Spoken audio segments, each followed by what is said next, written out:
नमस्कार मंडळी, मी किशोरीज किचन मराठीमध्ये तुम्हा सर्वांचं अगदी मनपूर्वक स्वागत आहे।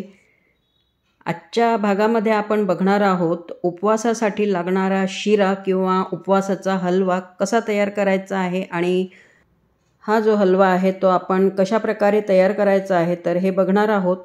एकदम छान असा हा हलवा तयार होतो आणि चवीला पण खूप छान लागतो। तर हा हलवा तयार करण्यासाठी मी इथे राजगिराचं पीठ वापरणार आहे। तर हे राजगिरा आटाचं पीठ आहे, 1 पावाचं पॅकेट आहे। तर आज माझ्याकडे दूध संपलेलं होतं तर मी आज थोडं जुगाड करून हे दूध तयार करत आहे। तर 1 कप इथे पाणी घेतलेलं आहे, त्यामध्ये मी 2 मोठे चम्मच मिल्क पावडर घालून घेतलेली आहे आणि ही मिल्क पावडर पाण्यामध्ये छानपैकी मिक्स करून घ्यायची आहे। तर हे जे दूध आहे ते तयार झालेलं आहे आणि आता हे दूध जे आहे ते मी उकळून घेणार आहे, कारण आपल्याला ह्या हलव्यामध्ये ह्या शिऱ्यामध्ये उकळतं दूध घालायचं आहे। तर त्यामुळे मी उकळून घेत आहे दूध। आता एका पॅनमध्ये मी 2 चम्मच तूप घालून घेतलेलं आहे आणि तूप वितळून घ्यायचं आहे पॅनमध्ये। तर आता तूप वितळल्यानंतर त्यामध्ये मी काही ड्रायफ्रूट्स घालून घेतले। तर ह्यामध्ये आहेत काजू आणि बदाम। तर काजू आणि बदाम जे आहेत ते मी अर्धे अर्धे कट करून घेतलेले आहेत आणि ते तळून काढून घ्यायचे आहेत। काजू आणि बदाम तळून काढल्यामुळे ते हलव्यामध्ये खाताना क्रंची असे वाटतात, तर त्यामुळे तळून घ्यायचे आणि हलव्याची किंवा ह्या शिऱ्याची पण चव खूप छान येते। तर इथे मी हा राजगिरा पीठ जो आहे तो पाव कप घेतलेला आहे। 2 चम्मच तूप घातलेलं होतं, तर पाव कप इथे मी राजगिऱ्याचं पीठ घेतलेलं आहे आणि छान असं भाजून घ्यायचं आहे, तुपावर परतून घ्यायचं आहे लालसर रंगावर येईपर्यंत। आणि हे जे राजगिऱ्याचं पीठ भाजत असताना ह्याचा घमघमाट पण खूप छान असा येतो।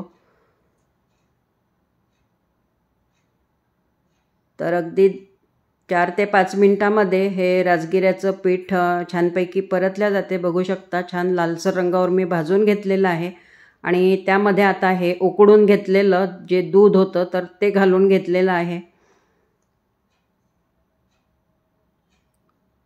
आणि दूध जे आहे ते थोडं थोडं घालायचं आहे, कारण ह्या पिठामध्ये गाठी होऊ नयेत ह्यासाठी, आणि परतून घ्यायचं आहे। ह्यापूर्वी पण आपण बरेच प्रकारचे उपवासाचे पदार्थ बघितलेले आहेत आणि माझ्या किशोरीज किचन मराठी ह्या चॅनलवर तुम्हाला उपवासाच्या पदार्थांच्या बऱ्याच रेसिपी बघायला मिळतील। तर तुम्ही नक्की चॅनलवर जाऊन बघा। आता मी उरलेलं जे दूध होतं तर ते सुद्धा टाकून घेतलं आणि छान असं मिक्स करून घ्यायचं आहे, कारण राजगिऱ्याचं पीठ जे आहे ते छानपैकी शिजल्या पाहिजे। तर त्यामुळे इथे मी 1 कप दुधाचा वापर केलेला आहे ह्या पिठासाठी। तर एक मस्त असा हा हलवा तयार होत आहे आणि मंद आचेवर हा हलवा जो आहे, शिरा जो आहे तो सतत ढवळत राहायचा आहे। तर इथे मी पाव कप राजगिऱ्याचं पीठ वापरलेलं होतं, तर पाव कपाचा जो अर्धा भाग असतो तर तेवढी इथे मी साखर वापरलेली आहे। पाव कपापेक्षा अर्धी घ्यायची आहे आणि हे जे प्रमाण घेतलेलं आहे ते एकदम परफेक्ट असं आहे। तर तुम्हाला जर अजून गोड आवडत असेल तर तुम्ही थोडी जास्त घालू शकता साखर। चवीला थोडं मीठ घातलेलं आहे, कारण मीठ घातल्यामुळे कुठल्याही गोड पदार्थाला चव छान येते आणि त्याची जी पदार्थाची गोडी आहे ती वाढते। तर त्यामुळे अगदी चिमूटभर मीठ जे आहे ते कुठल्याही गोड पदार्थामध्ये घातल्या गेलं पाहिजे। त्यानंतर मी आता ह्यामध्ये तळून घेतलेले ड्रायफ्रूट्स घालून घेतलेले आहेत आणि हा आपला उपवासाचा राजगिरा पिठाचा हलवा जो आहे तो तयार आहे, कारण ह्या पॅनला कुठेही चिपकत नाही आहे हलवा। गोडाचा पदार्थ आहे त्यामुळे इथे मी वेलची पावडर घातलेली आहे, तर वेलची पावडर पाव चम्मच घातलेली आहे मी। आपला हा राजगिरा पिठाचा हलवा तयार झालेला आहे। तर आजचा हा उपवासाच्या राजगिरा पिठाच्या हलव्याची रेसिपी तुम्हाला कशी वाटली आहे प्लीज कमेंट करा. रेसिपी आवडली असेल तर लाईक शेअर सबस्क्राईब करा. पुन्हा भेटूयात अशाच छानशा व्हिडिओसोबत. तोपर्यंत मस्त खा, स्वस्थ रहा. धन्यवाद.